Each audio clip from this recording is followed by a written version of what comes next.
యేసుక్రీస్తు నామములో మీ అందరికీ నా వందనాలు. ప్రియమైన దేవుని పిల్లలారా, దేవుడు నాకు ఇచ్చిన మంచి అవకాశాన్ని బట్టి మరి కన్న తండ్రి అయిన దేవునికి వందనాలు స్తోత్రాలు చెల్లిస్తూ మరి వాక్యాన్ని వింటున్న మీ అందరికీ కూడా ప్రభు పేరట నా వందనాలు. ప్రియమైన దేవుని పిల్లలారా, ఈరోజు కూడా బైబిల్లో నుంచి ఒక ప్రత్యేకమైన విషయాన్ని మాట్లాడుకోవటానికి మనమందరూ కూడా సిద్ధపడి నేర్చుకుందాం. ఓకే, భూమి మీద మన జీవితంలో ఎన్నెన్నో విషయాలను నేర్చుకోవాలి, ఎన్నో విషయాలను మనము అన్వేషించాలి అని ప్రతిరోజు మనము తపన పడుతుంటాం. మరి భూమి మీద ఉంటున్న ఈ చిన్న జీవితం, చాలా చిన్న జీవితం, ఈ చిన్న జీవిత కాలంలో ఎన్నో విషయాలను తెలుసుకోవాలనుకుంటున్నాం, ఎన్నో విషయాలను మాట్లాడుకోవాలి, ఎన్నో విషయాలు నేర్చుకోవాలి అనుకుంటున్న మన జీవితంలో కొన్ని నేర్చుకోలేకపోతాం, కొన్నిటిని అన్వేషించలేకపోతాం, కొందరితో కలవలేకపోతాం. కానీ దేవునిలో ఉంటున్న మనము, దేవునిలో ఎదుగుతున్న మనము, మన జీవితము చాలా ప్రాముఖ్యమైనది ప్రియులారా. మన జీవితము ప్రాముఖ్యమైనది కాబట్టి మన జీవితంలో ఎవరు లేకపోయినా మన జీవితంలో యేసుక్రీస్తు వారు ఖచ్చితంగా ఉండాలి. భార్య లేకపోయినా, పిల్లలు లేకపోయినా, బంధువులు లేకపోయినా, ఎవరు లేకపోయినా మన జీవితంలో యేసుక్రీస్తు వారు ఖచ్చితంగా ఉండాలి. ఎందుకు అంటే ప్రియులారా, యేసుక్రీస్తు వారు ఈ భూమి మీద ఒక ప్రాముఖ్యమైన పాత్రని పోషించటానికి ఈ లోకంలోకి వచ్చాడు. ఒక ప్రాముఖ్యమైన పాత్ర. ఇంకపోతే బైబిల్లో ఉంటున్న భక్తులను మనం ఆలోచించగలిగితే, భక్తులున్నారు, ప్రవక్తులున్నారు, భక్తులున్నారు, రాజులున్నారు, న్యాయాధిపతులున్నారు, ఎందరో ఉన్నారు ప్రియులారా. వీళ్ళందరి గురించి, ఒక్కొక్కరు గురించి మాట్లాడటానికి 1 నెల 2 నెలలు పడుతుంది. ఓకే, ఒక వ్యక్తి గురించి మాట్లాడాలి అనుకుంటే ఒక 2 నెలలు 3 నెలలు పట్టచ్చు.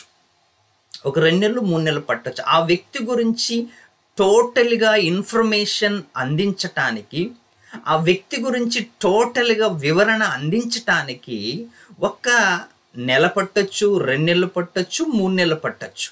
కానీ యేసుక్రీస్తు గురించిన వివరణ అందించటానికి జీవితకాలము కూడా సరిపోదు.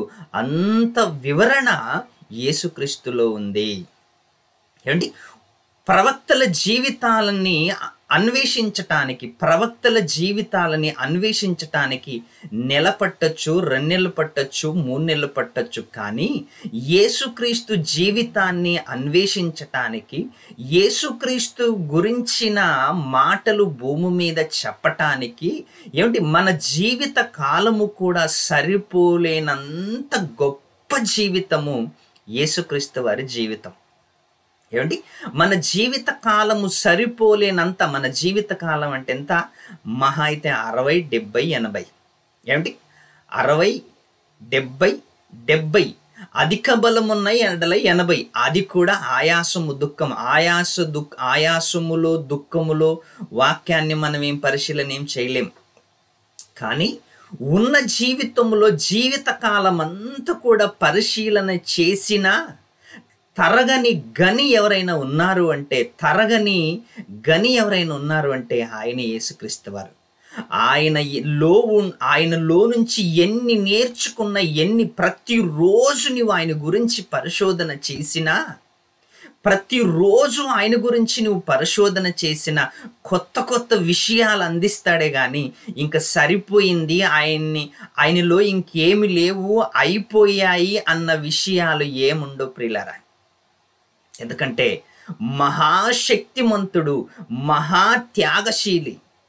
అలాంటి వ్యక్తిని ఎన్ని రోజులు పరిశోధించినా, ఎంత తెలుసుకున్నా మన జీవితం ఆఖరికి ముగిసిపోతుంది. కానీ ఆయన జీవితం ముగిసిపోదు ప్రియులారా. అంత గొప్ప జీవితమే యేసుక్రీస్తు వారి జీవితం.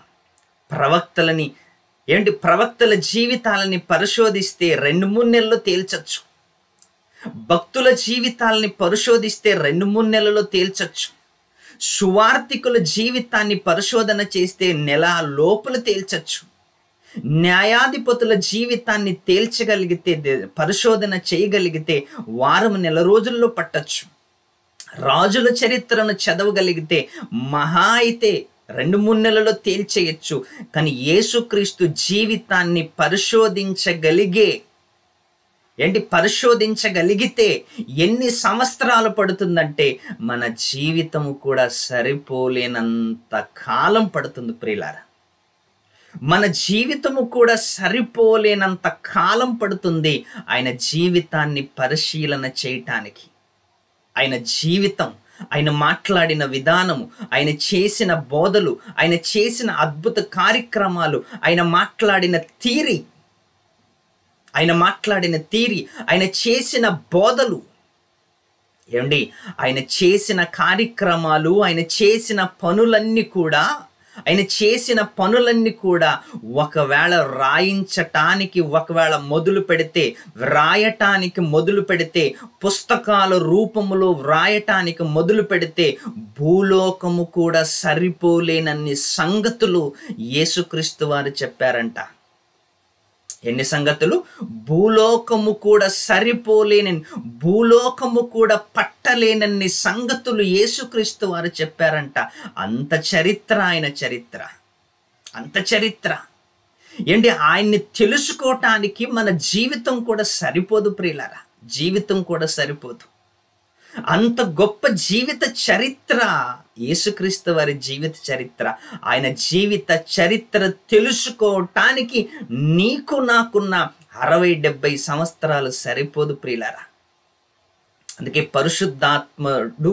పరిశుద్ధాత్ముడు కుదించి మనకు అవసరమైన మాటలు, మనము పరలోకానికి వెళ్ళగలిగే మాటలు, వాటిని అన్వేషించి, వాటిని నేర్చుకొని, వాటిని పాటిస్తూ పరలోకానికి వెళ్ళగలిగినన్ని మాటలే మనకు రాయించాడు. కానీ ఇంకా రాయించటం మొదలు పెట్టితే ఇంక భూలోకము కూడా సరిపోలేనన్ని సంగతులు యేసుక్రీస్తు వారు మాట్లాడాడంట, చేశాడంట. ఇంకపోతే ప్రియులారా, భూమి మీదికి యేసుక్రీస్తు వారు ఎందుకు వచ్చాడు అంటే మనిషి మార్పు కోసం వచ్చాడు. మనుషులని మార్చటానికి అనేక మందిని పరలోకానికి నడిపించటానికి, పాపపు జీవితంలో బ్రతుకుతున్న మనుషులందరి మార్పు కోసము యేసుక్రీస్తు వారు కష్టపడినట్లుగా మనకు అనిపిస్తుంది. మనుషుల మార్పు కోసం. మనుషుల మార్పు కోసం బైబిల్లో చాలా విషయాలు రాయబడ్డాయి, చాలా విషయాలు. ఎందుకంటే అన్ని చూపించటానికి మన దగ్గర సమయం లేదు కాబట్టి, అన్ని చూపించటానికి సమయం లేదు, అన్ని మాట్లాడటానికి సమయం లేదు, అన్ని ఒక రోజుల్లో నేర్చుకోలేము, అన్ని ఒక రోజుల్లో మాట్లాడలేము. అందుకే రోజు కొన్ని విషయాలు మీకు ఎన్ని విషయాలు నచ్చుతాయో నాకైతే తెలియదు. కానీ కొన్ని విషయాలను మాట్లాడటానికి ప్రయత్నం చేస్తున్నాను. ఎందుకంటే ప్రియులారా, ఎక్కువ మాట్లాడితే చెప్పే ఓపిక నాకున్నా వినే ఓపిక అవతల వాళ్ళకు ఉండదు కాబట్టి కొన్ని విషయాల ప్రియులారా, మహా అయితే అరగంట ప్రసంగం.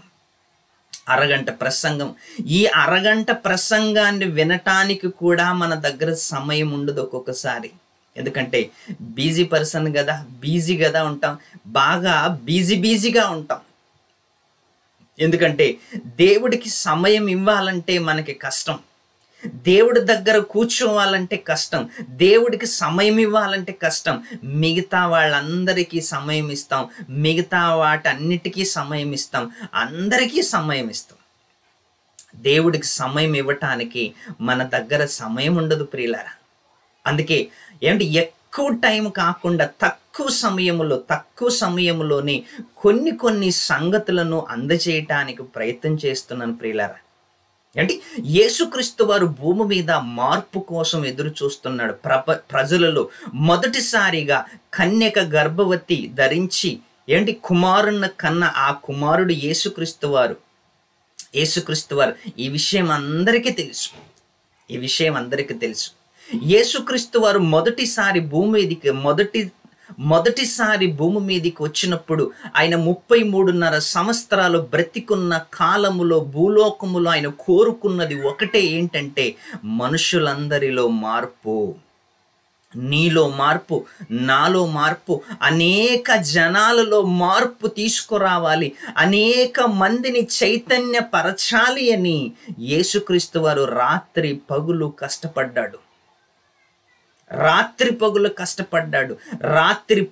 కష్టపడి అనేక మందిలో మార్పు తీసుకురావాలి, అనేక మందిని చైతన్యపరచాలి అని యేసుక్రీస్తు వారు ఎంతో కృషి చేశాడు ప్రియులారా. ఆయన మొదటి రాకడలో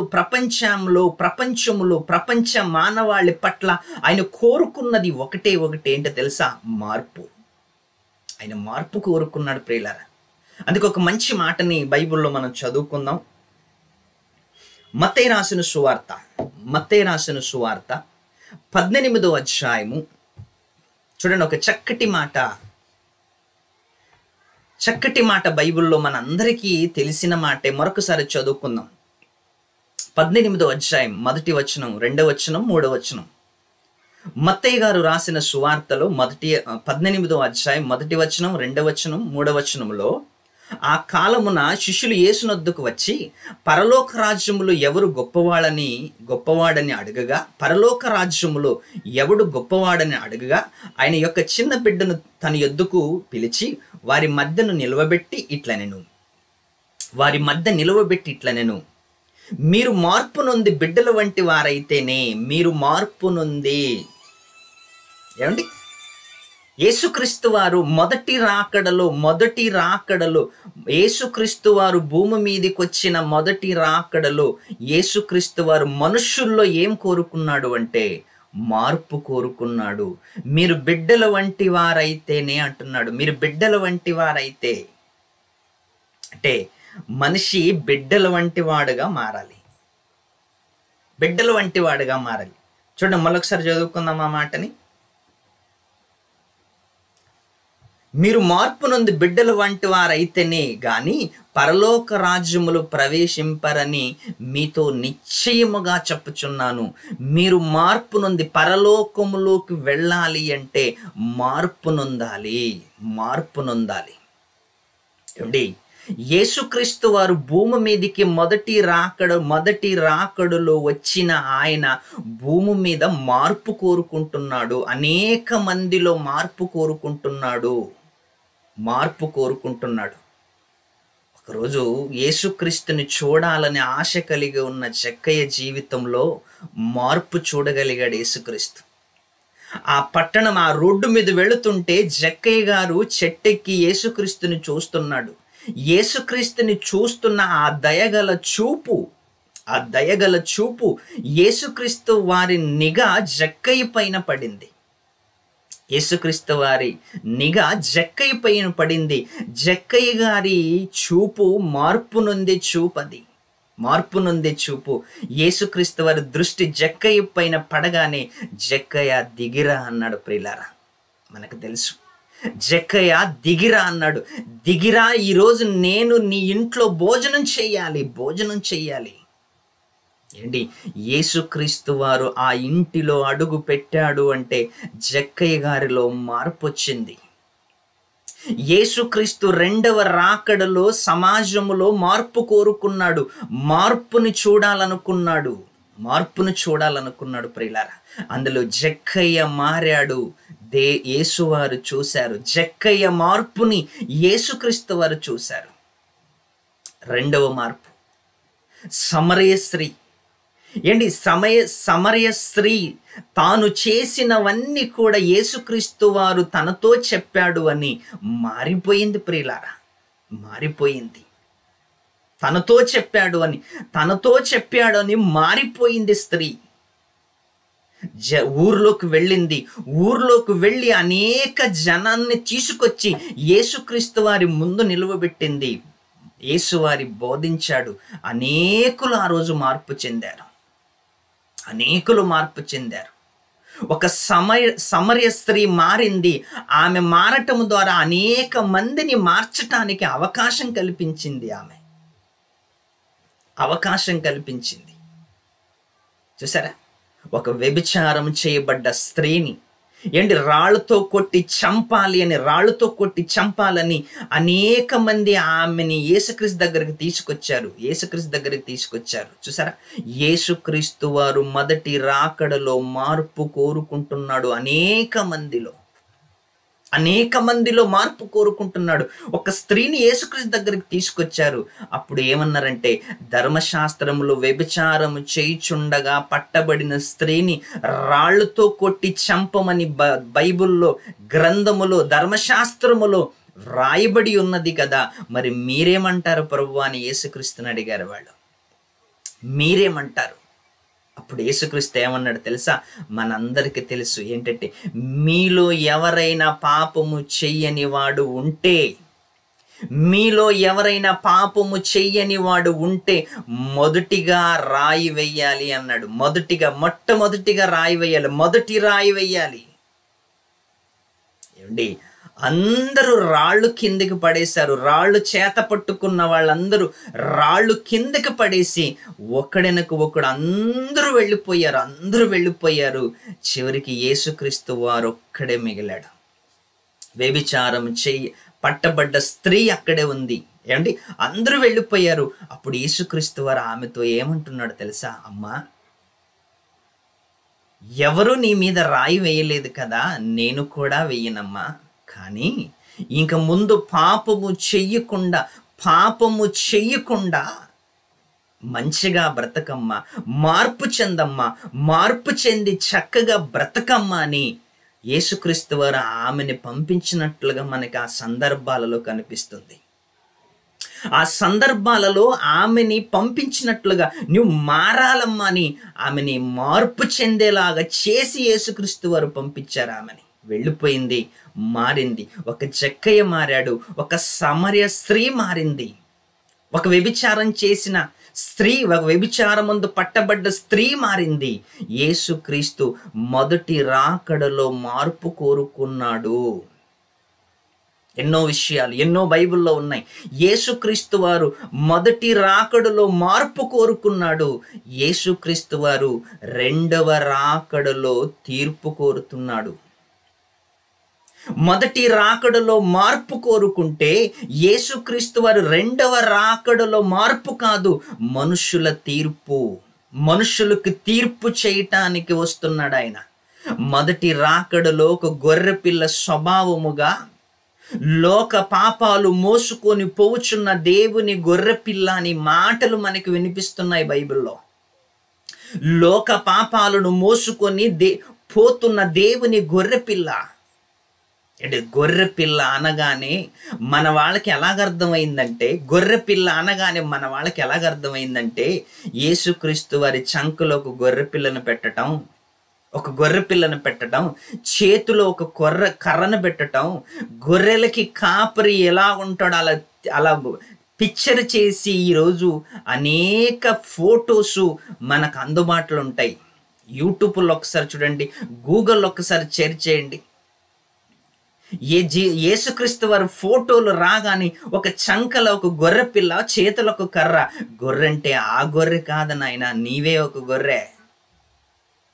ఆ గొర్రె కాదు, 4 కాళ్ళున్న గొర్రె కాదు, 2 కాళ్ళున్న నీవే ఒక గొర్రె. దారి తప్పిపోయాం, పాపము చేస్తూ బ్రతుకుతున్నాం, పాపపు జీవితంలో బ్రతుకుతున్నాం. ఆ గొర్రె కాదు, నీవే ఒక గొర్రె. ఒక్కసారి ఆలోచించండి ప్రియులారా. యేసుక్రీస్తు వారికి గొర్రెల కాపరని గొర్రెల ముందు గొర్రెలు నిలబెట్టి, ఈయన పక్కలు నిలబెట్టి, ఇదిగో ఈయన ఈ గొర్రెలకు కాపరి అంటున్నారు. కానీ ఆ గొర్రెలకు కాదు నాయన, మనమే గొర్రెలం. లోకములో ఉంటున్న మన పాపములన్నీ మోసుకొని పోవు. దేవుని గొర్రె పిల్లంటే ఒక మౌనముగా మోసుకొని వెళుతున్నాడు. సిలువ పైన మన పాపాలు అన్ని మోసుకొని వెళ్తున్నాడు ప్రియులారా, అన్ని మోసుకొని వెళ్తున్నాడు. సిలువను మోసుకొని ఆ కల్వరి కొండ ఎక్కుతూ, ఆ కల్వరి కొండ పైన రాళ్ళల్లో నడుస్తూ మన పాపములన్నీ కూడా మోసుకొని పోవచున్న ఆ దేవుని గొర్రెపిల్ల ఏమి అనడు ప్రియులారా. తిట్టించుకున్నాడు, కొట్టించుకున్నాడు, ఉమ్ము వేయించుకున్నాడు, ఎన్నో మాటలన్నా పడ్డాడు, ఎన్నో తిట్టించుకున్నాడు, ఎన్నో రకాలైన హింసలు పెట్టినా ఓర్చుకున్నాడు. అది మొదటి రాకడలో మనిషి మార్పు కోసము యేసువారు చేసిన ఓర్పు. అది మనిషి మార్పు కోసం యేసువారు చేసిన ఓర్పు. రెండవ రాకడలో ఇంకా మనుషులందరికీ తీర్పు. ఏమండి, ఇంకా జక్కయ్య, ఇంకా నువ్వు మారాలి, అవకాశం ఇస్తానని ఇంక ఏముండవు. రెండవ రాకడలో తీర్పే, ఇంకా మార్పు ఉండదు. మారిన వాళ్ళందరికీ తీర్పు. నీవు మారుతావా? నువ్వు దేవుని చెంతకి చేరుకుంటావు. ఏమండి, మొదటి రాకడలో తన బోధనల ద్వారా, తన మాటల ద్వారా అనేక మందిని మార్చటానికి, చైతన్యపరచటానికి ఈ భూమి మీద 33.5 సంవత్సరాలు బ్రతికాడు యేసుక్రీస్తు మనుషుల మార్పు కోసం. ఇంకా రెండవ రాకడలో మనుషుల మార్పు కోసం కాదు, మనుషులు తీర్పు కోసం, మనుషులు తీర్పు కోసం, మారిన వాళ్ళని పరలోకానికి తీసుకెళ్ళటానికి, మారని వారిని తీర్పు తీర్చటానికి. ఏమండి, నమ్మి బాప్తీసం పొందువాడు రక్షింపబడును, నమ్మని వానికి శిక్ష విధింపబడును.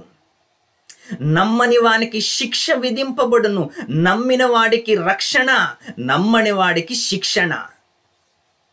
చూసారా? ఒకసారి ఆలోచించండి. యేసుక్రీస్తు రెండవ రాకడలో మళ్ళీ మారండి అని చెప్పటానికి రాడు, మళ్ళీ మారండి, మళ్ళీ బోధలు చేయటానికి రాడు యేసుక్రీస్తు వారు. ఏమిటి, మొదటిసారిగా గొర్రెపిల్ల ఆకారంలో చూసాం, గొర్రెపిల్ల స్వభావంగా చూసాం, గొర్రెపిల్ల క్యారెక్టర్ చూసాం. రెండవ రాకడలో గొర్రెపిల్ల స్వభావం కాదు, కొదమ సింహ స్వభావం, గర్జించే సింహ స్వభావం. అలాంటి స్వభావంతో యేసుక్రీస్తు రెండవ రాకడలో మనుషులందరికీ తీర్పు తీర్చడానికి వస్తున్నాడు. అప్పుడు మారతానంటే అవకాశాలు ఏముండవు ప్రియులారా, అప్పుడు మారతానంటే అవకాశాలు ఏముండవు. ఇప్పుడే మారాలి, యేసు బోధలు విని మారాలి. ఒకరోజు యేసుక్రీస్తు వారిని యాజకులు, శతాధిపతులు, అక్కడుంటున్న పెద్దలు యేసుక్రీస్తు వారిని పట్టుకోరండి, అరెస్ట్ చేసుకోరండి అని పంపించారు. ఒక సందర్భంలో యోహాను రాసిన సువార్త 7వ అధ్యాయం 45వ వచనములో, మీరు ఆయన అరెస్ట్ చేసుకొని రండి అని బంట్రొత్తులను పంపితే ఆ బంట్రొత్తులు వచ్చి ఏమన్నారు తెలుసా? ఆయన మాట్లాడినట్లు ఎవడును ఎన్నడును మాట్లాడలేదు, మా జీవితాలు మారిపోయాయి మహాప్రభు, ఆయన మాట్లాడిన మాటలకే మా జీవితాలు మారిపోయాయి అని ఆయన్ని తీసుకురావటం మా వల్ల కాదు అన్నారు ప్రియులారా. అది ఆయన మాట్లాడిన మాటలకే మారిపోయిన బంట్రొత్తుల జీవితాన్ని మనం చదువుకుంటున్నాం. కానీ రెండవ రాకడలో మార్చటానికి కాదు, పరలోకానికి, మారిన వాళ్ళని పరలోకానికి తీసుకెళ్ళటానికి, మారని వాళ్ళకి తీర్పు తీర్చి అగ్నిగుండములో వెయ్యటానికి యేసుక్రీస్తు రెండవ రాకడ జరుగుతుంది ప్రియులారా. మొదటి రాక మార్పు కోసం అయితే, రెండవ రాక తీర్పు కోసం. ఆ తీర్పు ఏంటో ఒక్కసారి బైబిల్లో చదువుకుందాం. మత్తయి రాసిన సువార్త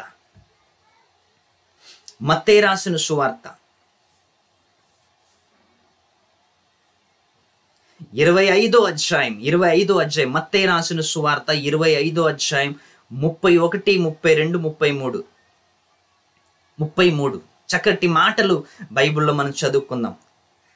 తన మహిమతో మనుష్య కుమారుడు ఆయనతో కూడా సమస్త దూతలను వచ్చినప్పుడు ఆయన తన మహిమ గల సింహాసనం మీద ఆసీనుడై ఉండును. అప్పుడు సమస్త జనములు ఆయన ఎదుట పోగు చేయబడుదురు. గొల్లవాడు మేకల నుండి గొర్రెల నుండి వేరుపరుచున్నట్లు ఆయన వారిని వేరుపరిచి తన కుడివైపునున్న గొర్రెలను ఎడమ వైపున్న మేకలను నిలవబడి ఉండుట చూశాడు. కుడివైపున ఎడమ వైపున్న మేకలను కుడివైపున్న గొర్రెలను ఎడమ వైపున్న మేకలను నిలవబడెను. ఏంటి, కుడి ఎడమల వైపు నిలబడ్డాయంట గొర్రెలు మేకలు. కుడి ఎడమల వైపు గొర్రెలు మేకలు నిలబడ్డాయంట. ఆ గొర్రెలు ఎవరో కాదు, ఆ మేకలు ఎవరో కాదు, ఆ గొర్రెలు ఎవరో కాదు, ఆ మేకలు ఎవరో కాదు, మార్పు చెందిన గొర్రెలు, మార్పు చెందని మేకలు. మార్పు చెందిన గొర్రెలు, మార్పు చెందని మేకలు రెండు కూడా ఉన్నాయంట. రెండిటితో ఆయన మాట్లాడుతూ ఏమంటున్నాడో తెలుసా? 41. అప్పుడు ఆయన ఎడమవైపున్న ఉండవారిని చూసి, ఎడమవైపు ఉన్నవారిని చూసి, అక్కడేమో గొర్రెలు అన్నాడు, మేకలు అన్నాడు. కిందికి వస్తూ ఏమంటున్నాడు? ఎడమవైపు ఉన్నవారిని చూసి, అక్కడేమో ఉన్నవి అంటున్నాడు, గొర్రెలు అంటున్నాడు. ఇక్కడికి వచ్చేసరికి మనుషులు అంటున్నాడు.